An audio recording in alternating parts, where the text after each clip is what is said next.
Hey, this is Charles Onyett with IGN. I'm here with Anthony Gallegos. Hello. And we are taking a look at a teaser trailer for Cyberpunk 2077, which is an upcoming role-playing game from, here we go, CD Projekt RED. Now, if you know CD Projekt RED, you know the Witcher series. They made The Witcher 1 and the excellent Witcher 2, and this is kind of something that they have in development right now, one of two projects at CD Projekt RED.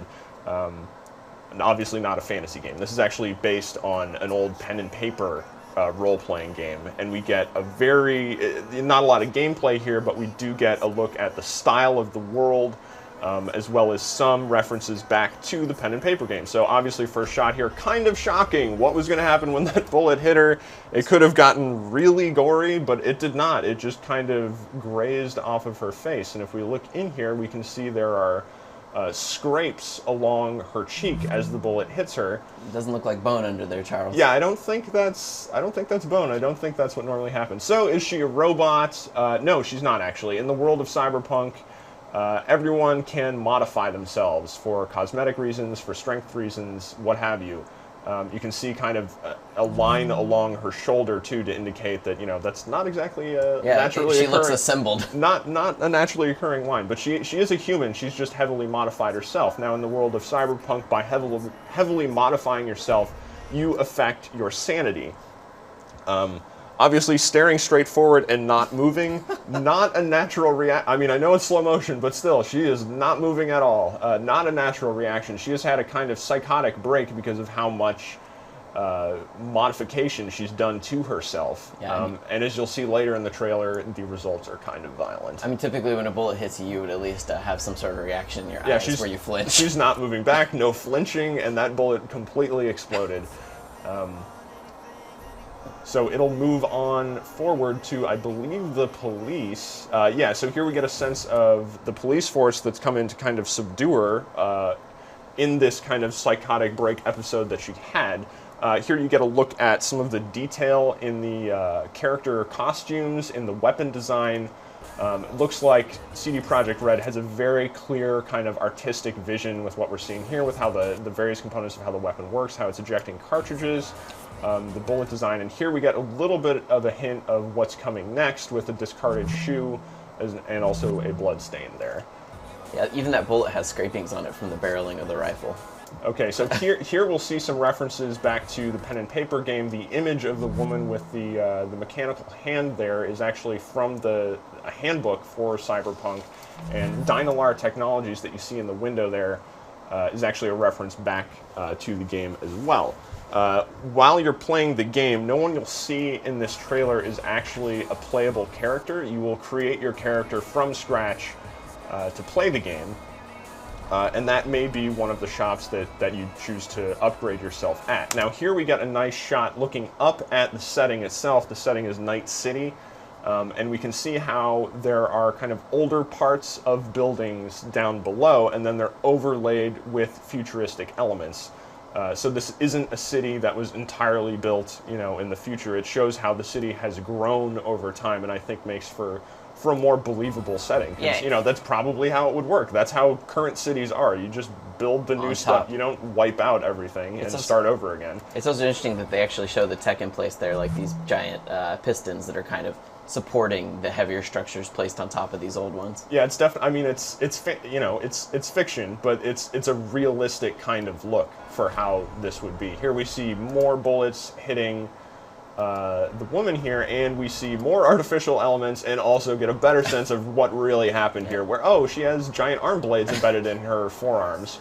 Yeah. Okay, and that's a reference back to an original pose in the pen and paper game as well. But here we see that she has done some damage in this area, and the police are being pretty liberal with the amount of bullets they fire at here. Here we get a look at the vehicle design. Again, I think a pretty clear artistic vision of this near future environment. An overview of really what she's done during her psychotic break, and also the News 54 there, another reference back to the original game. Yeah, you were saying and then, sorry, go ahead. Oh, it's just that you were talking about that there's this brain dance form of media as far as what they do that lets you experience the lives of others, muscle movements, sense, sights, emotions. Yeah, that's kind of the form of entertainment in the world is brain dancing, where it's you can go in and virtually experience emotions, muscle movements, things like that from other people. So you live other lives. Not clear how that'll all tie in yet, but this guy is important because he is a Max Tac agent, officer, I guess, and as we move forward here, you can see he is part of the police department, but unlike the other officers that are firing at this woman, he is part of a special division, a kind of elite division, which you can see in the patch over on the right of the screen. That is a Psycho Squad patch. He is deployed specifically to handle situations like the one that we are seeing. And if we move forward, we can see, again, great detail on the weapon design. This is actually a Militech Crusher SSG, which will be upgradable in the game, kind of a classic weapon that's been modified to be a little bit more futuristic. You can see this agent also has quite a bit of modifications done to him.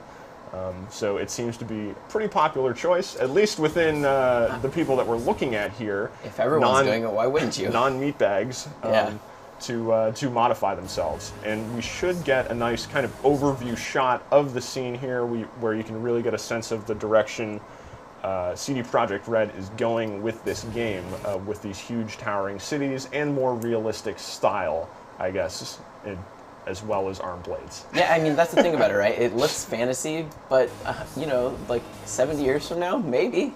Maybe who knows what the world's going to end up like. So, I mean, I think an important thing to point out is that this game is supposed to be a full, open world game. That is supposed to be the structure of it. And yeah, you can create your character from scratch. Here she's finally reacting to something.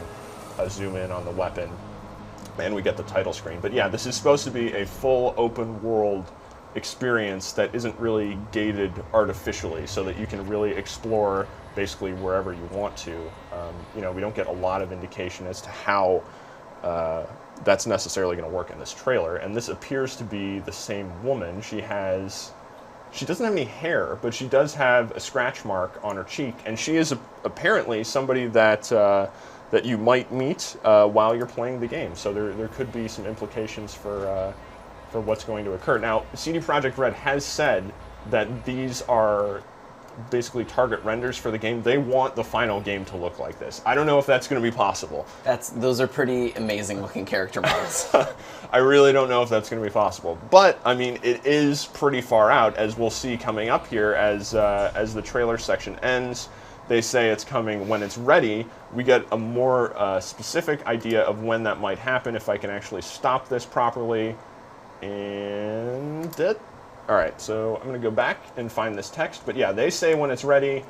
And if I pull this up, we can see a whole bunch of text sitting at the end of this, some hidden text here that basically specifies, it calls out, it could be as late as 2015. So it could be a very long wait. The reason they announced it so early was because they want to bring more people in to work on this project.